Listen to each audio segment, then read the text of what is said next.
Beth yw'r och gen I fi am Gymru? Damwain a hap yw fy mod yn ei libart yn byw. Nid yw hon yn ddim ond... Nid yw hon...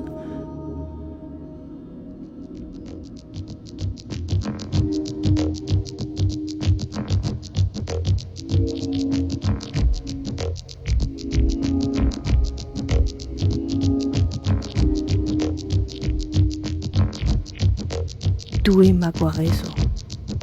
Ne helin ke techel cutie.